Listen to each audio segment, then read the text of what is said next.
یکی از تمرینات مناسب وقتی که ماه کامله این تنفس تناوبی هست که تعادل انرژی مردانه و زنانه رو توی بدنتون برمقام میاره.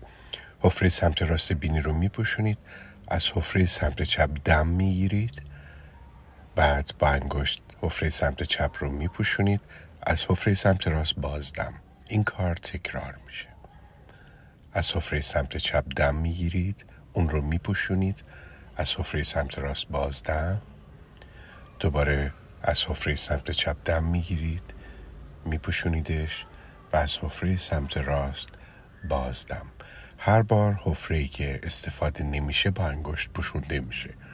میتونید از کریستالاتون، عود یا سنگ هایی که دارید استفاده کنید، اما هیچ کدوم اجبار و باید نیست.